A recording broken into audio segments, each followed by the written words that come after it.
the women's subordination pornography is becoming more common. In a sense, that's true because pornography is mushrooming at such a rate that every kind is becoming more common.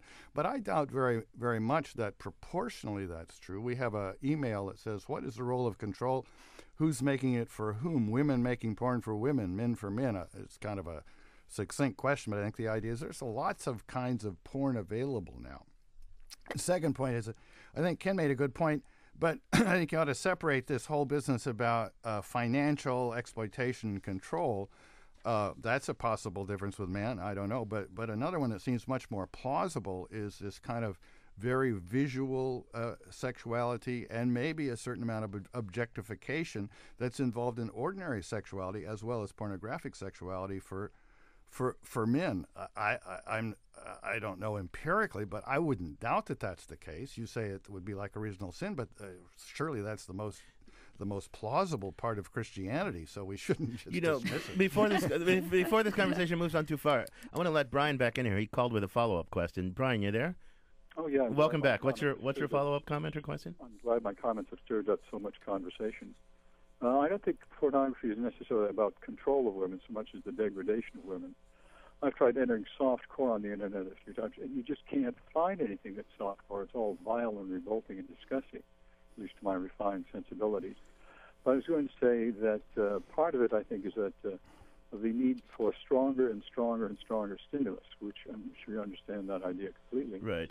Second is all of this controlling and degradation may be a true and increasingly unpleasant revelation of the male sex with its need to control and go out and be the one who brings back the raw meat and have its claws drenched in blood all day. Okay, Brian, thanks. We've got a caller with a somewhat different point of view.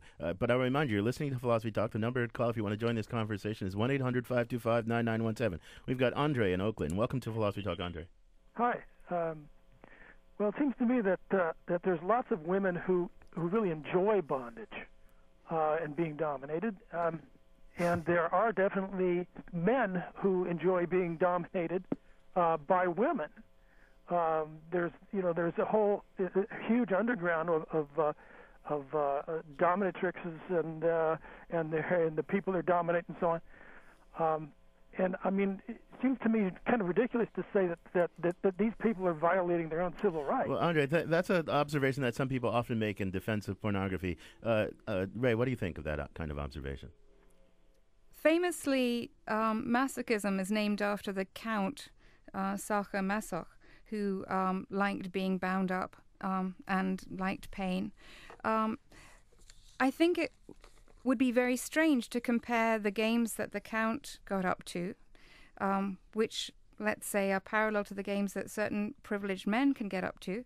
It would be very strange to compare them with actual cases of sexual violence in which women are bound up against their wills because people's tastes have been formed and conditioned by pornography. The fact that it looks the same thing doesn't mean it's the same thing when you've got a background of asymmetry of power. So, okay, so that was a lot to parse there. But you think it's false that to say that women in these representations who are depicted as enjoying them, that's a kind of misrepresentation that's driven by all kinds of complex political stuff, right? Is that roughly? Well, obviously there's a great market for presenting women as enjoying whatever it is that they do. Well, sometimes there's a market for presenting women as not enjoying what they do. That's a separate subcategory of pornography. But for most people, the women's enjoyment or the imagined woman's enjoyment is part of the pleasure of it. And so if a pornographer is marketing pornography, that is what they're going to be depicting. Right. And you can't assume from the content of it that the woman is enjoying it. She's being paid to look as if she is. There you go. You're listening to Philosophy Talk. We're discussing pornography with Rae Langton, author of Sexual Solipsism, Essays on Pornography and Objectification. Coming up, what, if anything, is bad about pornography? Is pornography intrinsically bad or bad just because of its social consequences? Join us by calling toll-free at 1-800-525-9917. That's 1-800-525-9917, or email us at comments@philosophytalk.org. The debate about pornography continues when Philosophy Talk returns.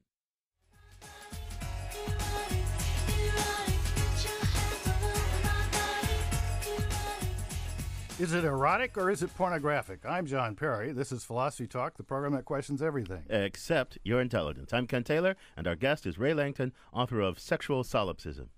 So, Ray and Ken, I want to put out some what I regard as rather radical ideas here, and they're partly also in response to an interesting email we got from TinQ, who makes some very good points that I'll just incorporate here. But look, I mean, suppose we start and say, look, let's not be self-deceptive. Women are a lot different than men, and men are a lot different than women. Value neutral.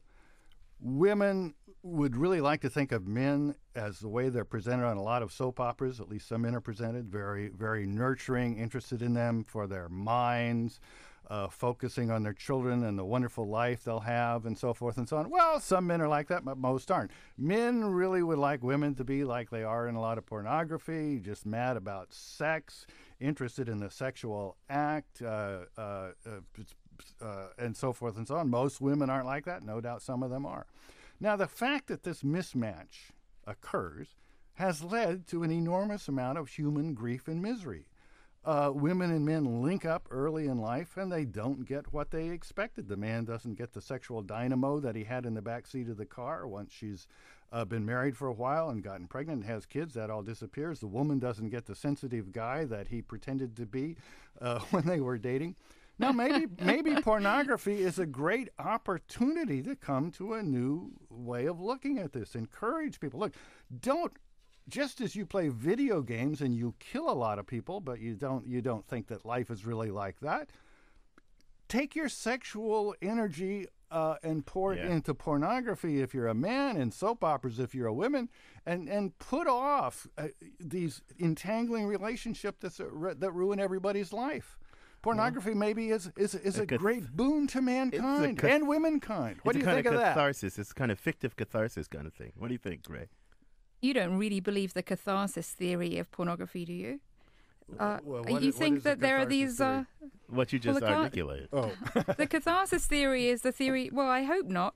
The catharsis theory is the theory that... you've got all this violent energy sort of bottled up in you, and it's this kind of Freudian plumbing view.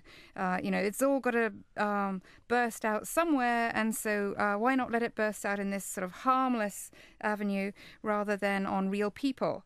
So, suppose you had a would-be violent murderer, let them indulge in murderous fantasies instead of murdering a real person.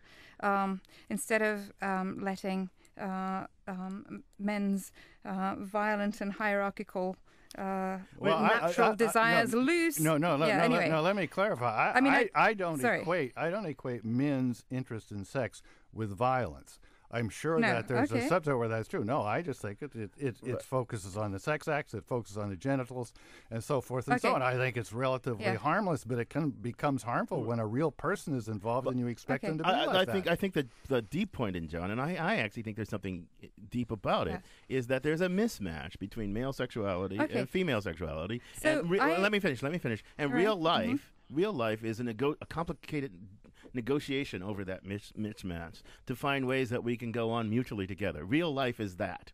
But there are other realms that are not real life where we don't have to carry on those same negotiations. Those are the worlds of fantasy and imagination where we can suspend the constraints that real life imposes on us. Okay, so... Well, first of all, I just want to express skepticism about whether there are innate differences here. But let's just assume that, supposing you are right, that there's this mismatch, your thought is that you can let all the differences out in the realm of fantasy, and then come to engage with other real human beings with more realistic expectations.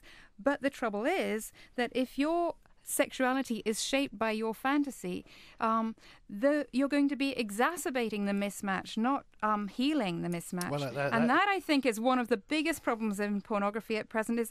So part of the thing we've been talking about is the objectification. Another problem is just sort of the straight-out androcentrism of pornography. Well, okay, I think it's a very good point. Those are very real dangers. But take Harlequin novels, right? They're really focused on what women seem to want. They don't appeal to men. I mean, I'm sure they appeal to some men and don't appeal to some women, but there's this tremendous market in Harlequin novels